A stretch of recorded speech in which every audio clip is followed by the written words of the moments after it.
Viernes 19 de agosto. Ya es viernes y nos corresponde ver esta clase sesión virtual y sobre todo saber que estamos en un muy buen nivel y un buen ritmo de avance. Eso es algo bastante importante que siempre nosotros tenemos y debemos de realizar. Así que está perfecto. Y solamente queda decir, sean bienvenidos y bienvenidas a la clase de oratoria y argumentación jurídica. Una clase en la que, bueno, ya hay que empalmar con lo que estábamos viendo anteriormente para así cerrar el tema de lo que es el idioma, especialmente el idioma latín, ¿no? Que es parte bastante importantísima de nuestro léxico, palabras en latín que están presentes dentro de lo que es la formación nuestra de cada día y sobre todo, lo más importante, ver algunos aspectos propios del idioma que se ven día a día dentro de la formación profesional, dentro del ejercicio y dentro del habla, que es lo más importante, dentro de lo que es el habla de cada uno de nosotros, habida cuenta que obviamente nos encontramos hablando un idioma mayoritario en Bolivia, castellano. Ahora, lo que vamos a hacer es, para finalizar con el tema del latín y todo eso, lo que ya habíamos visto, lo que ya habíamos visto es, dame un segundo,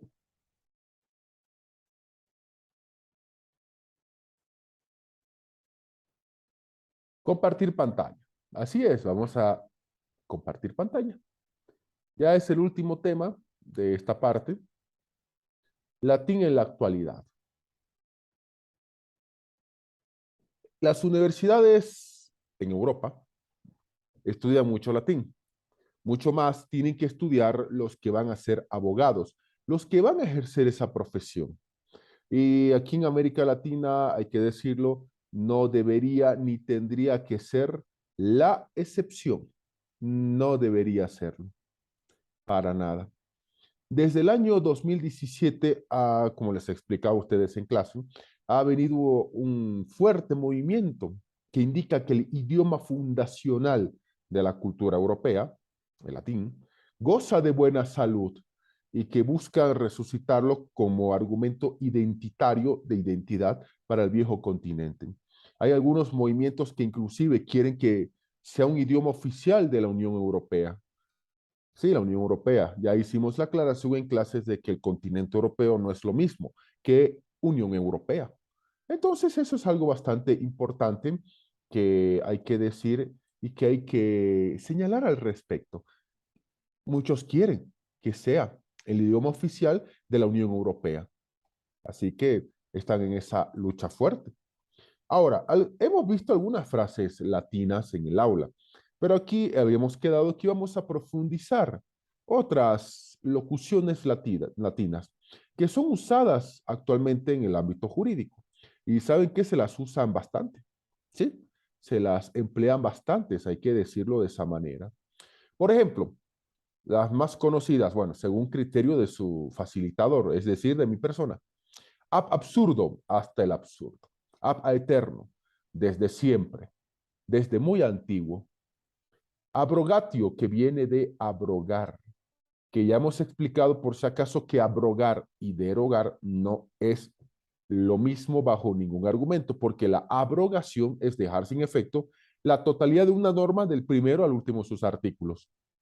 Derogar es dejar sin efecto un artículo, dos, una parte, un título, un capítulo, dos tercios de una norma, pero jamás la totalidad de la norma, porque si fuera la totalidad de la norma, ya estaríamos obviamente hablando de abrogar y no de derogar. Abrogar todo, derogar partes. Accessorium sequitur principale. Esto lo van a ver bastante en civil, pero aquí es la lo que significa la locución latina.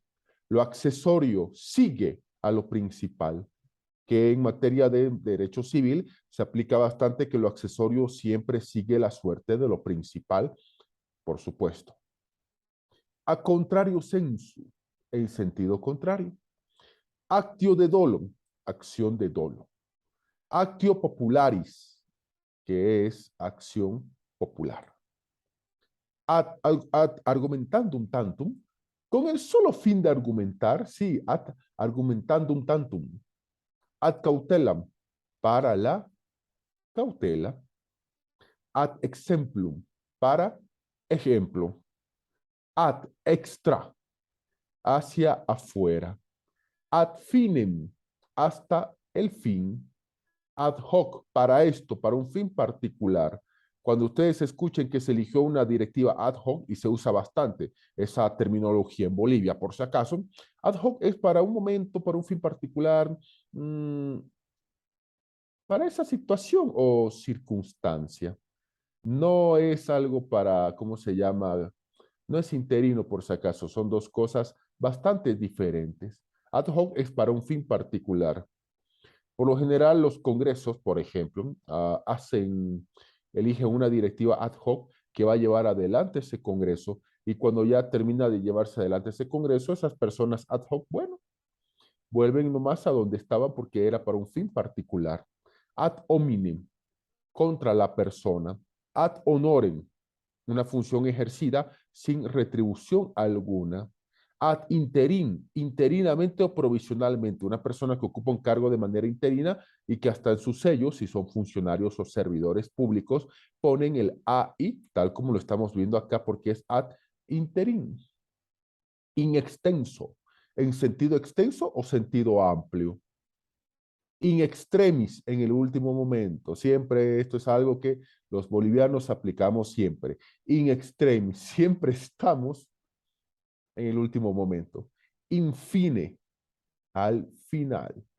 In foro doméstico, en el fuero interno de los estados. Infra, debajo de o en la parte inferior. Un término muy común es infravalorado, por ejemplo. In genere, en general. In integrum, por entero. In límite, en el límite. In pari causa, en igual causa, en caso igual significa. Pari es de par, de igualdad, pares. In perpetuum, para siempre o a perpetuidad. In personam, en la persona. In rem, en el hecho. In situ, en el sitio. In spe, en la esperanza.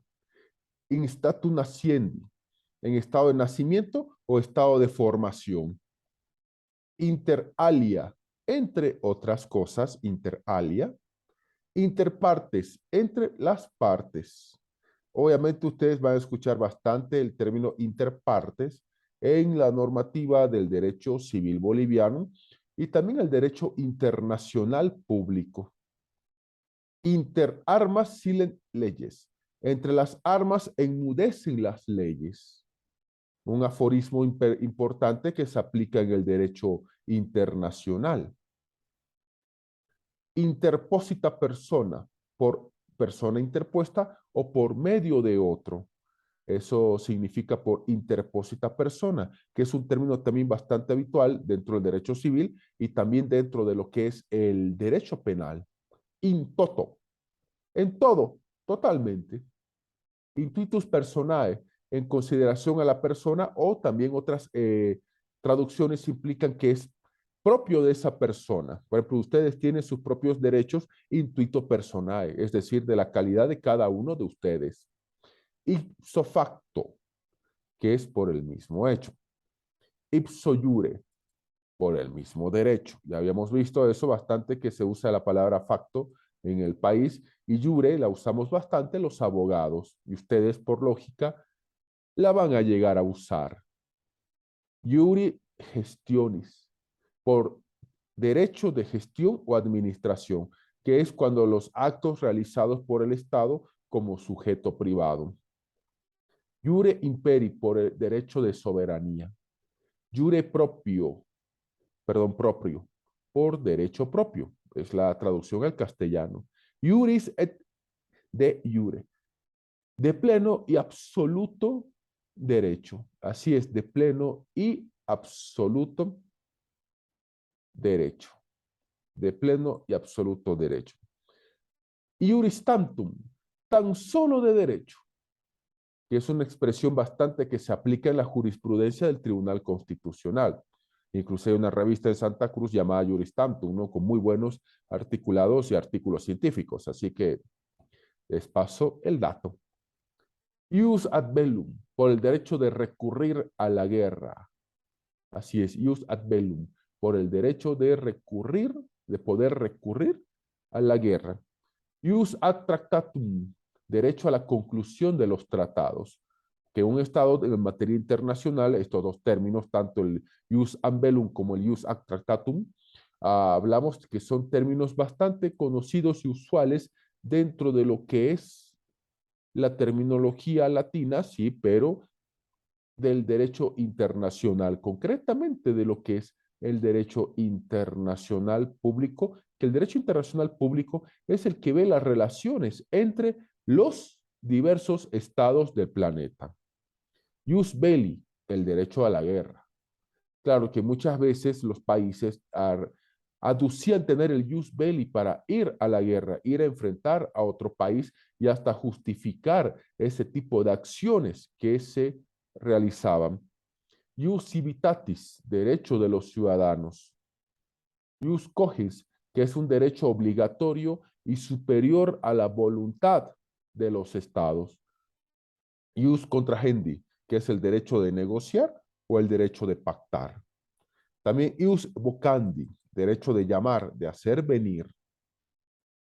Fides, que es un término bastante común, al menos en La Paz, pues especialmente por un medio radial y también medio televisivo que se llama fides, que es un término que se usa mucho en el catolicismo, por supuesto. Y fides, latina, palabra latina, en nuestro idioma castellano significa fe, ¿sí? Fides es fe. Ius gentium, el derecho de gentes, aplicado por los romanos hacia aquellas personas que no eran parte del imperio, pero con los que tenían que tener cierto trato y cierto grado de relación. Hoy día el jus gentium o derecho de gentes es el sinónimo de lo que es el derecho internacional público. Ius in bello, el derecho de la guerra, las leyes y las costumbres de la guerra. Por supuesto que el tema de la guerra es algo que siempre ha marcado al país, a Bolivia. Pero ya el término, ya hay varios aspectos, las terminologías, ya son propias del derecho internacional público, que es una materia que ustedes mucho más adelante la irán a llevar y la tienen que llevar y aprobar, por supuesto. Ius legationis, que es el derecho de legación o enviar embajadores, que los embajadores son los representantes de cada estado en el nuestro.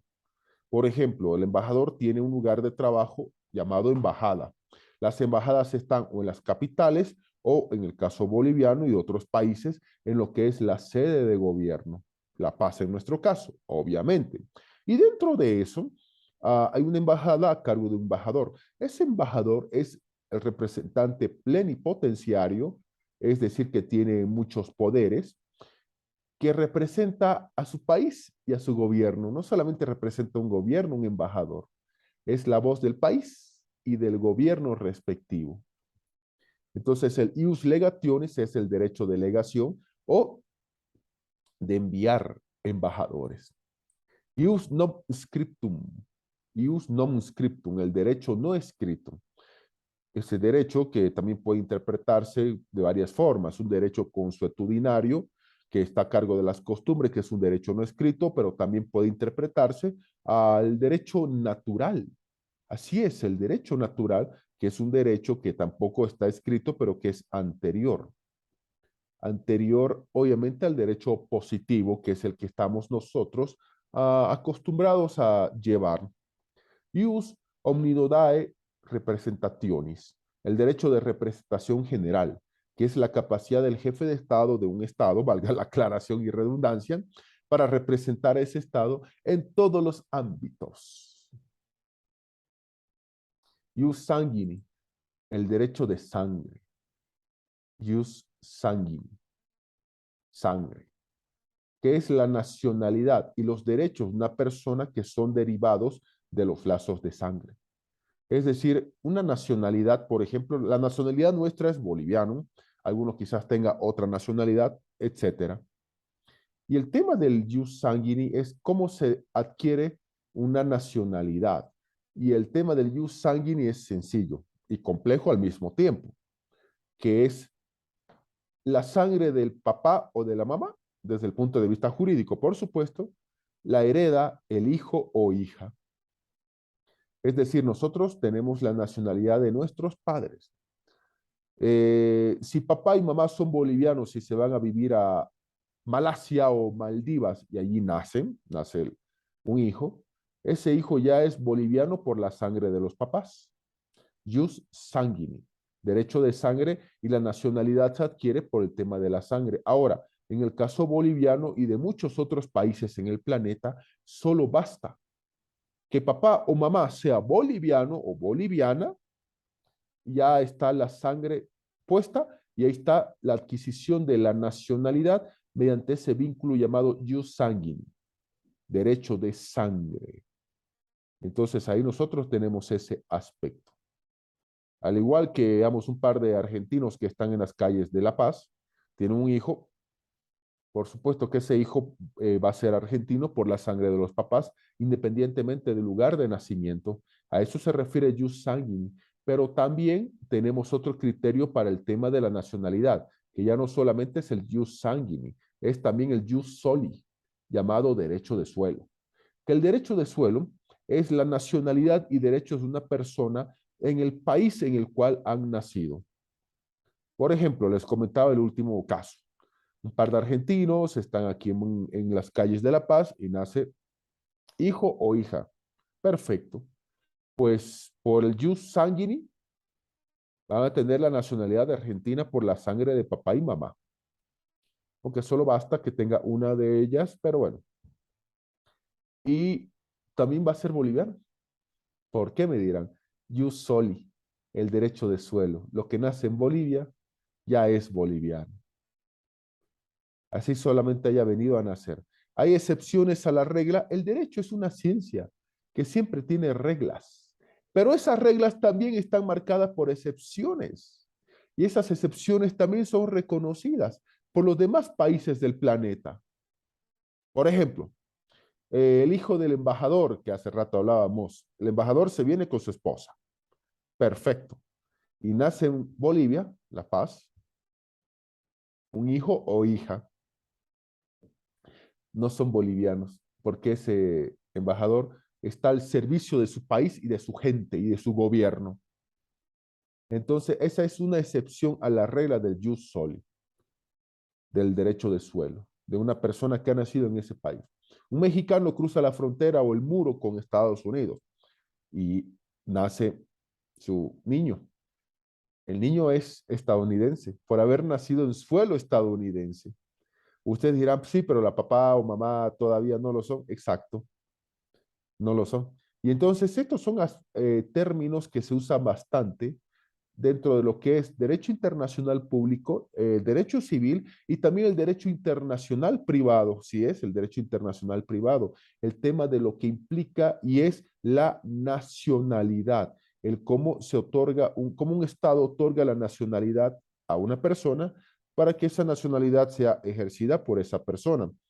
Llámese nacionalidad argentina, brasilera, boliviana, paraguaya, etcétera.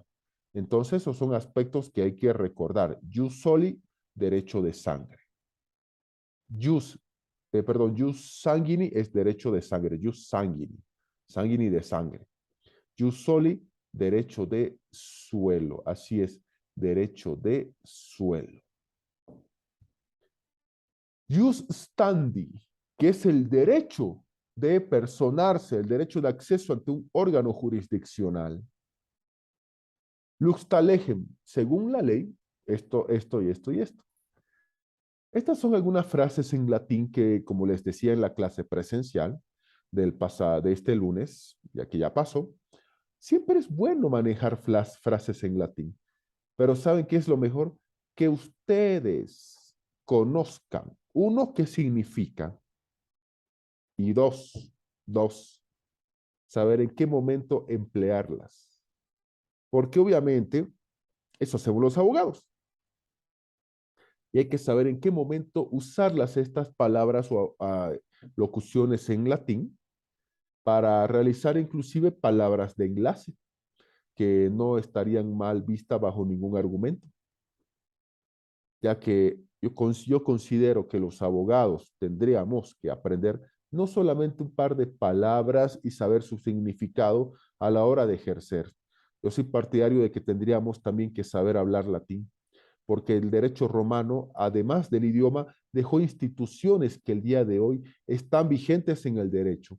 Y el derecho boliviano y el de América Latina es un derecho escrito positivo, herencia de lo que es el sistema romano, y que fue influenciado por instituciones romanas, por ejemplo.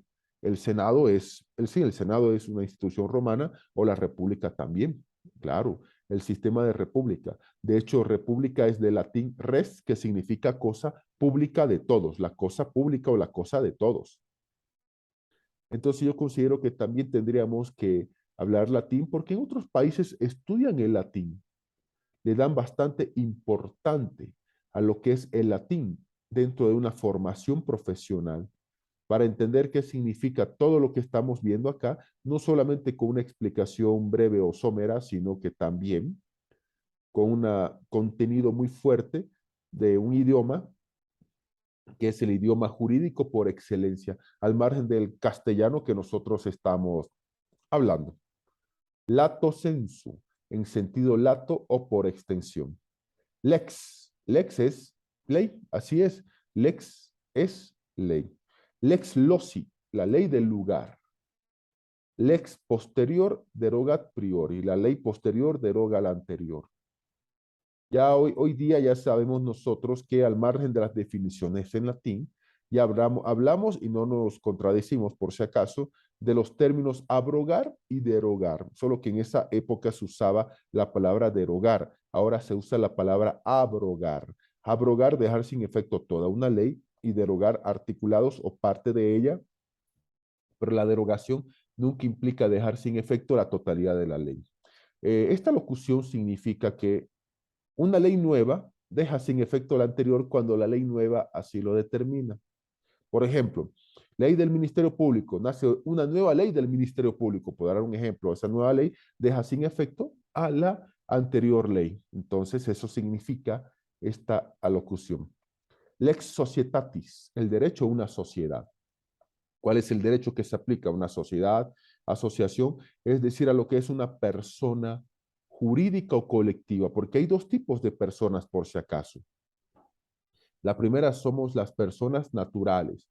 Mi persona, tú, papá, mamá, abuelo, abuela, hijos, hijas, etcétera, que somos personas naturales, provistas de razón, provistas de discernimiento de muchas cosas. Y estas características también van a llegar con una mayoría de edad, que en Bolivia es a los 18 años. Pero también, ah, el derecho ha creado una ficción de la realidad, sí, algo ficticio, que son las personas jurídicas o colectivas, dentro de las cuales hay sociedades y asociaciones, que son la agrupación de personas que ha decidido crear una persona jurídica o persona colectiva para realizar ciertos fines que de manera independiente no se podrían realizar. Por ejemplo, el Estado es una persona jurídica o colectiva, sí, la persona jurídica o colectiva por excelencia. La universidad privada Franz Tamayo, Unifrance, lo es. Claro, hay límites, obviamente, porque una persona jurídica o colectiva es administrada por un ser humano o persona natural. No se puede decir la universidad X asaltó, robó, hizo esto, no. Por esa ficción de la realidad. Habría que ver qué personas y en qué momento hicieron tales situaciones para individualizarlas y proceder a las respectivas acciones en su contra. Entonces, obviamente, cuando hablamos del ex societatis, es el derecho a una sociedad. el derecho que se aplica a una sociedad, asociación, etcétera. Es decir, a una persona jurídica o colectiva. Lex specialis, ley especial. Lucrum cessans, el lucro cesante. Esta es una figura que también ustedes van a ver dentro de lo que es derecho civil, el beneficio que deja de obtener una persona a causa del cumplimiento de una obligación por otra. De una obligación por otra. Por ejemplo, quieres vender tu departamento porque te urge dinero y encuentras un comprador. Y tu departamento, ponele que querés venderlo en $80,000. Perfecto, $80,000. Pero resulta que en Bolivia estamos acostumbrados, obviamente, en muchos lugares, a que el primero que lo reservó se lo queda. Así es. Puede ser que eso sea bueno o malo, no lo sé, pero es lo que se tiene. Y ya, $80,000 y ya pides un anticipo y suponte que te da unos $3,000 de anticipo. Con eso hay una buena fe. La buena fe en materia civil se supone. La mala fe, que vamos a ver enseguida, hay que probarla. Así es. Hay que probar la mala fe. Entonces sucede que te ha dado 3,000 de anticipo y ya está. Y tal día, hoy día tenían que haber firmado el contrato ante el notario y entregarte los restantes saldos para llegar a completar los $80,000 del departamento. Y no aparece la persona. Luego te dice, ¿sabes qué? Devuélveme los 3,000 o devuélveme algo porque no quiero este departamento. Encontré algo más barato. Y ese dinero lo necesitas. Estás perdiendo mucho dinero, porque muchos compradores ya les dijiste que el departamento ya no estaba disponible. Y así empieces a llamarlo, muchos te van a decir, no, ya busqué otro, ya no me interesa, estoy en otra parte, etcétera. Y esa persona, por ese incumplimiento, ahí está. Tú le dices, no, estoy perdiendo plata, ya quédate con los $3,000, no me interesa. No, no es así tampoco. Esto es un pequeñísimo ejemplo, pero muy pequeño de lo que es el lucrum cessans, es decir, la figura del lucro cesante, el beneficio que deja de obtener una persona a causa del incumplimiento de una obligación por otra. Y ahí hasta se había hecho el contrato y todo eso, con la entrega del anticipo y todo eso. Y esto es un pequeñísimo ejemplo, no es el único por si acaso, de lo que es el lucro cesante. Luego tenemos la mala fides o mala fe, que en materia civil la buena fe se supone, se presupone y se entiende. La mala fe hay que probarla. Eso es un aforismo absolutamente del derecho civil boliviano que ya ustedes van a avanzar cuando corresponde ese momento, empezando por el libro de Derecho Civil 1. Luego tenemos otras alocuciones como manu militari, que es por la fuerza militar, mare clausum, que es mar cerrado o reservado, mare liberum, que es el mar libre, una figura bastante importante cuando vean internacional público dentro de lo que es el derecho de los mares. Máxime, inclusive hay nombres hay personas varones que se llaman máximo y hay personas mujeres que se llaman máxima. Máxime significa sobre todo. Y es un nombre obviamente que tiene que tener acento en la A, si no diría Máximo o Máxima. Y es un nombre fuerte, ¿no? Que es sobre todo. Non bis in idem, que ya habíamos visto en la clase, que se aplica no dos veces sobre lo mismo. Nadie puede ser perseguido, juzgado, sancionado, interpelado, etcétera. Más dos veces o más sobre un mismo hecho. Si el primer hecho fracasó o estuvo fallado, ni modo, señores, ya no se puede hacer absolutamente nada. No se te puede estar procesando dos veces por un mismo hecho o sobre lo mismo. Y esto es una regla que se aplica bastante o se tendría que aplicar bastante en lo que es el derecho penal boliviano. Pacta sunt servanda. Los pactos tienen que ser cumplidos. Lo pactado obliga. Esto significa pacta sunt servanda. Todo pacto En materia internacional, los tratados que los estados realizan entre ellos que tienen que ser de cumplimiento obligatorio, per se. Es una típica frase también que se aplica mucho en América Latina, que es por sí o de por sí, per se. Ahora, el latín fue mucho más importante que hoy para los abogados. Ah, antes era, hay que decirlo, más importante que lo que es el día de hoy. En la medida de que el derecho aplicable era el corpus juris civilis, el cuerpo de derecho civil, había que hablar latín para poder ejercerlo. Era un requisito en esa época muy fuerte para aquellos que eran abogados y que tenían que ejercer el derecho, hablar latín. No importaba, como vimos en clase, la lengua que hablaras dentro de los pueblos que conquistó el Imperio Romano. Pero obviamente aquí la lengua del derecho y del ejercicio profesional, por supuesto que era el idioma latín. Ahora, ¿qué ocurrió? Ocurre lo siguiente, que en cierto momento el Imperio Romano era el dueño y amo del mundo que se conocía en esa época. Pero el imperio llegó a su fin. Así es, el Imperio Romano cae y llega a su fin. Cuando el Imperio Romano cae, ah, surgen estados, porque resulta que los romanos conquistaron muchos pueblos y en muchos casos, como el pueblo judío, dejaron que sigan con sus tradiciones, que sigan con sus costumbres, etcétera. Pero cuando ya no estaba el que dominaba, porque ya había caído, entonces surgen los estados en Europa, obviamente.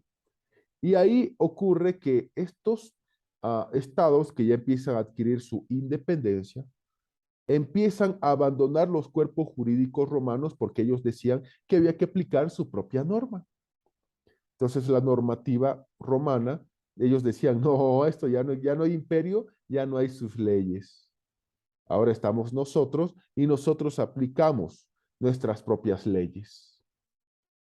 Y eso es algo que sucedió en todos los países de Europa que empezaron a nacer con la caída del Imperio Romano y así obviamente ya le daban, como se dice, hacer leña del árbol caído. Esto que tenemos nosotros acá, in hoc signo vinces, en castellano significa con este signo vencerás.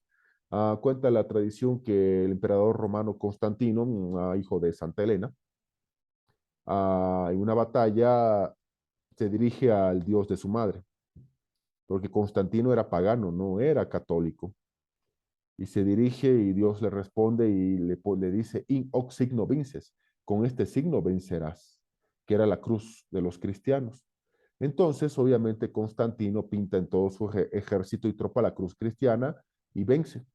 Luego, obviamente, Constantino se convirtió en un emperador importante del Imperio Romano porque logró imponer el catolicismo como religión oficial del Imperio Romano. Pero ya esa es otra historia. Lo que nos interesa a nosotros es el in hoc signo vinces. Con este signo vencerás.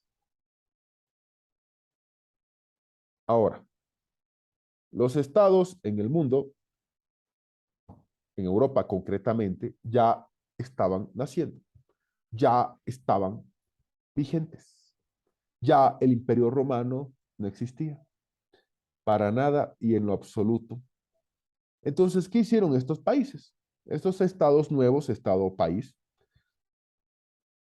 adoptaron sus propias leyes. Las autoridades locales hacían sus propias leyes en base a su propia identidad, a su propia idiosincrasia, y prohibieron que se citara el derecho romano como vigente porque a los fines prácticos no estaba en absoluta vigencia el derecho romano. Así de sencillo. La famosa frase hay que hacer leña del árbol caído o muerto el perro, mueren las pulgas, que es otra frase muy popular, al menos en América Latina. Muere el perro, mueren las pulgas. Ya no había el imperio, por ende sus leyes ya no tienen por qué existir y van a existir las leyes propias de cada uno de los estados que ya estaban naciendo en Europa. Entonces, como yo les decía hace rato, la lengua de los abogados era el latín. Y obviamente con la caída del Imperio Romano, los estados ya indican de que obviamente sigue existiendo la administración de justicia, siguen existiendo los juzgadores, con la diferencia de que ya los juicios ya no iban a realizarse en latín bajo ningún argumento, sino se iban a realizar en la lengua que se hablaba en el propio lugar. Ahora, ocurrió algo interesante, un movimiento de resistencia natural que encabezaron los propios juristas o abogados, porque resulta que el latín ya empezaba a flaquear, porque ya Roma, el Imperio Romano ya no existía, ya no dominaba, pero resulta que los juristas lo siguieron conservando por un muy buen tiempo. Así es. Lo siguieron manteniendo al latín con absoluta vida. Los escritores jurídicos, obviamente, cuando escribían un libro lo empleaban el latín. Y obviamente esos libros tenían que leerlos los estudiantes de derecho, que iban a ser los futuros abogados. Y como esos libros estaban en latín, pues entonces los estudiantes de derecho tenían que hablar en latín porque tenían que saber leer en latín y por ende escribir en latín. Entonces todavía el latín se conservaba, no era que iba a desaparecer de golpe, no, no, no, todavía había estos aspectos que estamos absolutamente explicando. Pero también hay que decir que formalmente el derecho romano no existía. No había ese sustento del Estado que sostenía o sustentaba ese derecho romano. No, no había ese derecho que sustentaba todavía. No, no lo había. No, no había. Para nada. Pero resulta que por la tradición y por la historia de lo que era el Imperio Romano, especialmente en el derecho romano, despertó un sentimiento de considerarlo a quienes lo manejaran y a quienes hablaran latín como un derecho culto, un derecho más académico, con más altura, mucho más importante que el derecho común. O sea, el derecho común había que aplicarlo perfecto, porque ya el Imperio Romano no existía, pero también lo consideraban como un derecho absolutamente culto, un derecho académico, un derecho con altura, que ese abogado conozca las instituciones romanas, que ese abogado conozca lo que es el latín como tal y hable en latín inclusive, y que por qué no estemos en un juicio donde se esté hablando absolutamente latín. Claro, ¿por qué no? Así se lo consideraba, así se lo consideraba. Entonces, se creó la conciencia de que a pesar de los nacionalismos de los estados que empezaron a surgir cuando el Imperio Romano se derrumba, había un ius comune, es decir, un derecho común en toda Europa, que al menos en el tema de nivel de principios estaba por encima de los derechos nacionales y locales, aunque en la realidad o los hechos no tuviera ningún tipo de validez formal. Claro, el tema era que Roma cayó, nacen los estados, ya no hay el Imperio Romano, que era el que dominaba, sus tradiciones, sus costumbres, etcétera, ya no, aunque algunos países empezaron a adoptar costumbres romanas, y la idea era que había un derecho común en toda Europa, sin importar el punto geográfico europeo, que aunque no tuviera ningún tipo de validez, porque ya los jueces de estos estados no querían aplicar ese derecho romano, pero por lo menos a nivel de doctrina, principios, estaba por encima del derecho de los positivos de los propios lugares que ya eran considerados como nuevos estados surgidos a partir de la caída del Imperio Romano. Ahora, en el virreinato de Perú, aquí en Sudamérica, el derecho se enseñaba parcialmente en latín, como una secuela anacrónica de la enseñanza medieval de ese jus comune o de ese derecho común. Entonces, en las universidades, al menos las primeras universidades de nuestro continente, hasta antes de la independencia, se enseñaba latín y también el castellano. No nos olvidemos que la Pontificia Universidad Mayor Real de San Francisco Javier de Chuquisaca fue la primera universidad de Bolivia y una de las primeras universidades de América.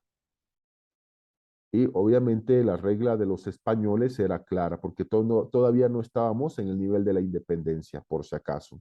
Hago esa aclaración histórica, que mm, ocurre que en octubre se funda la Facultad de Derecho de esta universidad, por eso es que en octubre los abogados celebramos el Día del Abogado Boliviano, pero se enseñaba en castellano, obvio, pero también se enseñaba parcialmente en latín, mucho más en el Virreinato de Perú. Ahora, habría que analizar para ver si los estudiantes más sobresalientes, los mejores estudiantes, los más aplicados, aprendieron latín solamente para comentar algunas frasecitas en latín o lo aprendía porque les gustaba el idioma. Eso es algo que es buena pregunta, muy buena pregunta. Para comentar frasecitas en latín o para dar impresión de que tenían cultura jurídica ante los tribunales. Claro, porque obviamente si estás dando un discurso y argumentando un tantum, empiezas a dar una frase, claro, vas a dar una impresión de cultura jurídica de que la contraparte tuya no va a querer decir, señor juez, ¿qué significa ad argumentandum tantum que está diciendo el colega? Ni el propio juez lo va a decir, aunque tampoco podemos subestimar a las personas, por si acaso. Por eso yo siempre les digo a ustedes, saber qué significa cada cosa que uno va a decir. Y nunca hagas una pregunta si primero como abogado no tienes la respuesta. Entonces, claro, en esa época habría que analizar, ¿no? Pero ya eso es harina de otro costal. Si los que aprendían latín lo hacían solamente para hablar un par de palabritas, lo hacían porque les gustaba y podían sostener una buena conversación en latín, o dar la impresión de cultura jurídica ante los tribunales, de que él sabe, se nota que es una persona preparada, etcétera. Ahora, llega el siglo XIX. En el siglo XIX, obviamente, Europa sufre varios cambios. Muchos países en el mundo, no todos, ya eran independientes. Y resulta que cada uno de los países, por supuesto, privilegiaba su idioma mayoritario, si es que en algunos casos no había un idioma único, tanto en Europa como en América. Y algunos otros países que a esa fecha ya eran independientes en el resto del mundo. Entonces, los colegios y las universidades lo ven como carente de significado, de utilidad práctica. ¿Qué vas a hacer si aprendes latín? Ya nadie habla latín, todo el mundo te va a hablar en tu propio idioma, en el idioma mayoritario del lugar. Empieza la gente inclusive a querer aprender otros idiomas absolutamente mayoritarios, tal como ya hablamos del caso del idioma español o castellano con las Filipinas, que empiezan a hablar del idioma mayoritario, que hay que hablarlo porque ese sí va a tener un nivel de utilidad. Y finalmente en el siglo XIX, cuando ya se ve que esto no da más, bueno, el latín muere, ya la gente deja de hablarlo y para de contar. Y quedan cada vez muy pocas personas en esa época que hablaban latín y que lo hablaban a nivel de escritura y lo hablaban a nivel de conversación, por si acaso, que es bastante complicado. Entonces, con eso ya fin de la historia y ahí nosotros nos encontramos con la situación actual que tenemos al día de hoy. Paradójicamente, en los países del common law, del derecho consuetudinario, del derecho no escrito, ¿sí? Del derecho no escrito, que es lo paralelo al derecho positivo que nosotros tenemos, que es el derecho que está escrito. La paradoja es que los romanos, ¿qué hicieron? Hicieron un derecho positivo, el derecho que está escrito.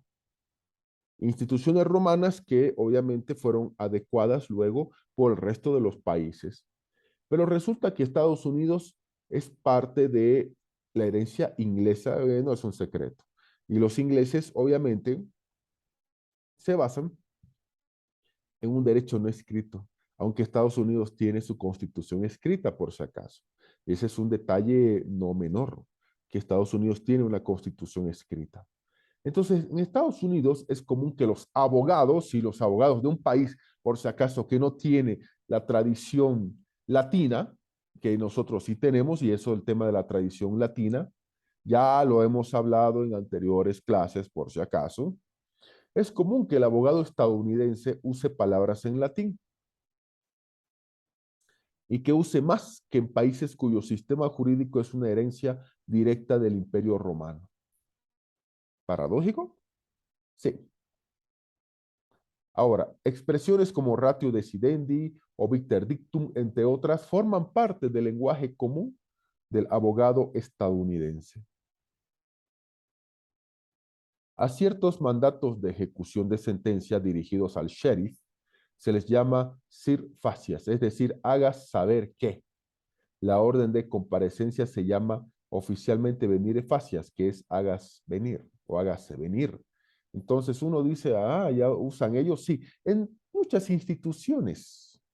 Es más, si ustedes quieren corroborar esto, solamente les digo, fíjense el escudo de Estados Unidos.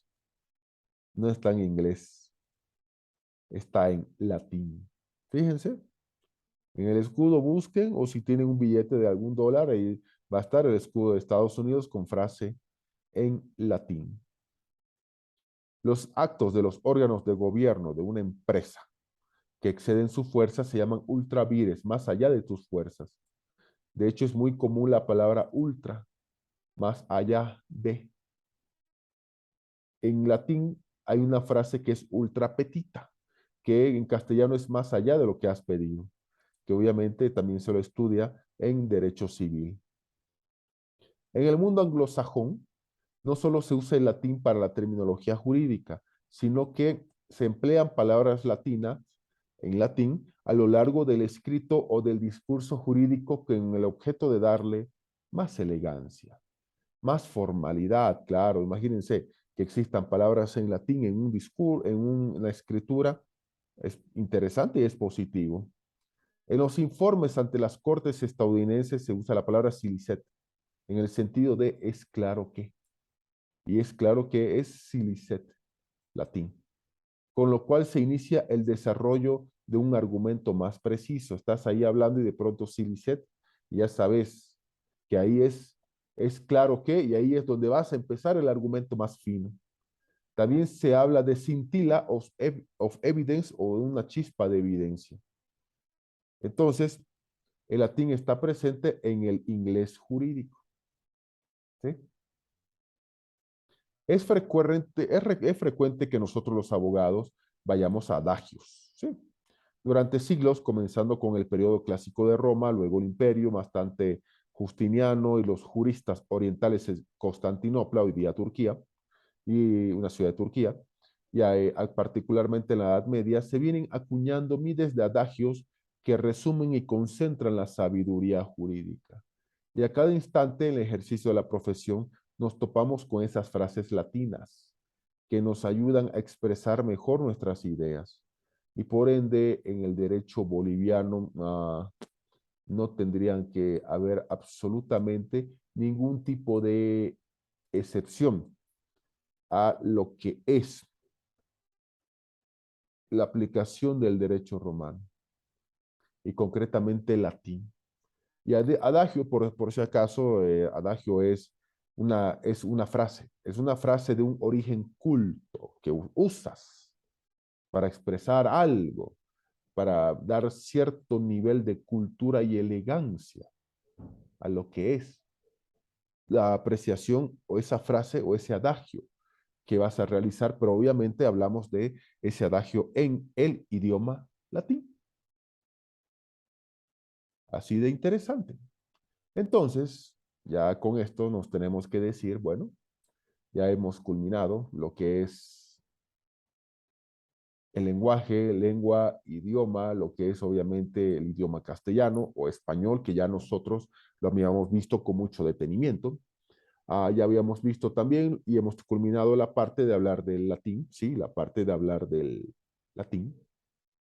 Entonces, con todo eso, bueno, no me queda más que decirles muchas gracias y nos vemos el día lunes en el aula.